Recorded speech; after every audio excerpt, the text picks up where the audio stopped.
Being calm in tough situations allows your mind to find solutions. The more tranquil a man becomes, the greater is his success, his influence, his power for good. Calmness of mind is one of the beautiful jewels of wisdom. Ayodhya के राजा के रूप में श्रीराम का राज्याभिषेक होने के बाद एक समय पर जब श्रीराम ने राज्य की प्रजा के बारे में जानना चाहा, तब गुप्तचर के द्वारा उन्हें पता चलता है कि अयोध्या की प्रजा सीता को श्रीराम के प्रति विश्वासघाती मानते हैं, जबकि वह रावण के कैद में थी।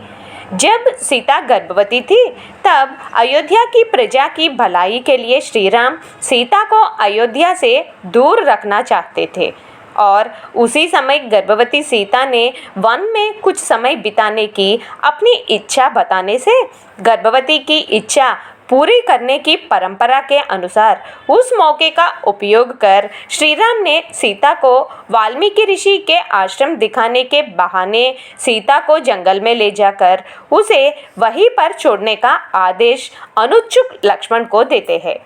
लक्ष्मण के साथ वन जाकर घने जंगल के नज़ारे से सीता प्रसन्न हो जाती है।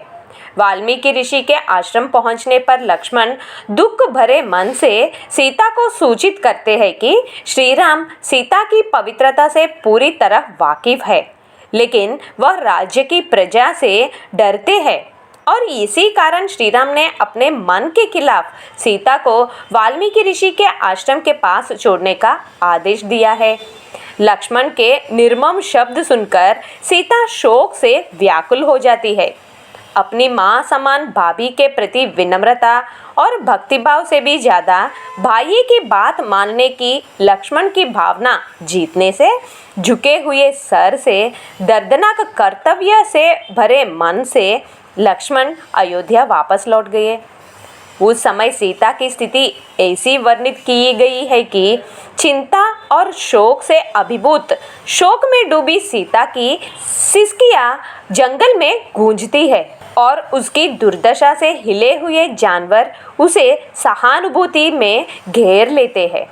दरअसल परंपरा के अनुसार एक स्त्री की रक्षा माता पिता के पश्चात या तो पति ना ही तो भाई ने करना चाहिए।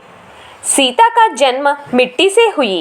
एक शिकारी रत्नाकर कुछ कारणवश तप में बैठ गया और उसके आजू बाजू में सांप बिल बन गए, जिसको वाल्मीकि कहा जाता है। एक शिकारी से ऋषि के रूप में मिट्टी से बने वाल्मीकि में नया जन्म लेने से रत्नाकर को वाल्मीकि नाम दिया गया।